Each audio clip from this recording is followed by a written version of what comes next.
জনপ্রিয়তার শীর্ষে যে নেতা, সেই জননেতা মনোয়ার বক্সনেক এ শহরের সবার পরিচিত, সবার প্রিয় ব্যক্তিত্ব।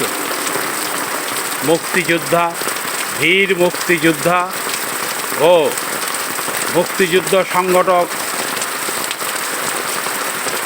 জনাব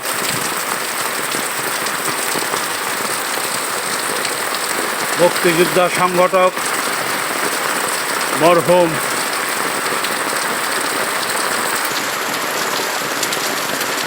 মুক্তিযুদ্ধ সংগঠক হোসেন বক্স সাহেবের দ্বিতীয় পুত্র,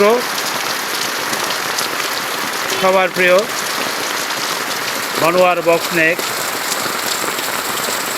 পৌরসভার একবার কমিশনার নির্বাচিত হয়েছিলেন। পরবর্তী সময়ে তিনি চেয়ারম্যান ও পৌরসভার নির্বাচিত হন। এই জনপ্রতিনিধি শহরের সবার প্রিয় ব্যক্তিত্ব ছিলেন। তার স্মৃতির প্রতি শ্রদ্ধা। ভিডিওটি সবার কাছে পৌঁছে দেওয়ার জন্য বেশি বেশি লাইক করুন, শেয়ার করুন।